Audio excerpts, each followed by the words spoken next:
اللہ الرحمن الرحیم۔ اللہ رب العزت نے اپنی بابرکت کتاب کے اندر ارشاد فرمایا فی صدر مخدود، کہ رب نے جنت کے اندر بیریوں کے درخت پیدا کیے، بیریوں کے درخت بنائے۔ اس کا مفہوم آپ کی خدمت میں عرض کر دیا۔ اب ایک اعرابی اللہ کے پیارے نبی پیارے رسول صلی اللہ علیہ وآلہ وسلم کی بارگاہ میں آیا، آ کر عرض کی یا رسول اللہ صلی اللہ علیہ وآلہ وسلم،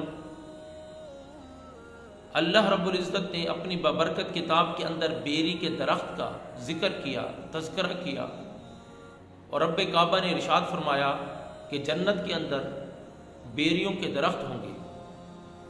تو یہ اچھی بات ہے، جنت کے اندر بیریوں کے درخت تو ہوں گے، لیکن آپ صلی اللہ علیہ وسلم نے ارشاد فرمایا کہ جنت کے اندر جنتیوں کو ہر قسم کا آرام ہوگا، سکون ہوگا، چین ہوگا، تکلیف کا کوئی نام و نشان نہیں ہوگا۔ تو آپ نے فرمایا تو بیریوں کے درخت میں کون سی تکلیف ہے؟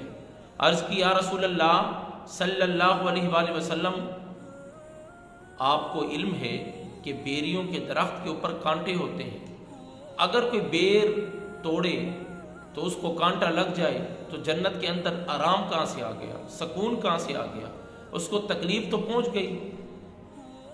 آپ نے فرمایا اے میرے صحابی، اللہ رب العزت نے جہاں بیریوں کے درخت کا تذکرہ کیا ہے وہ آیت کون سی ہے؟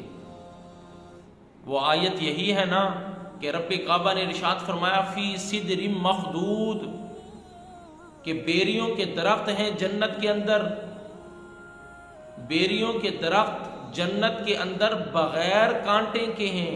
اس کا ترجمہ یہ ہے مخدود ایسے درخت ہوں گے جن کے اوپر کانٹے نہیں ہوں گے۔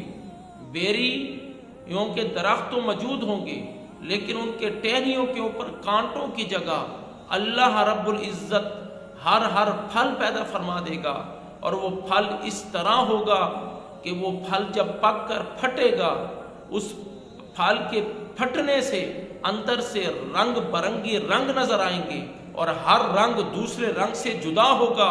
وہ پھل ایسا رنگ برنگی ہوگا کہ جب وہ اس کو کھائے گا ہر رنگ کا ذائقہ بھی جدا ہوگا اور ہر رنگ بھی جدا ہوگا۔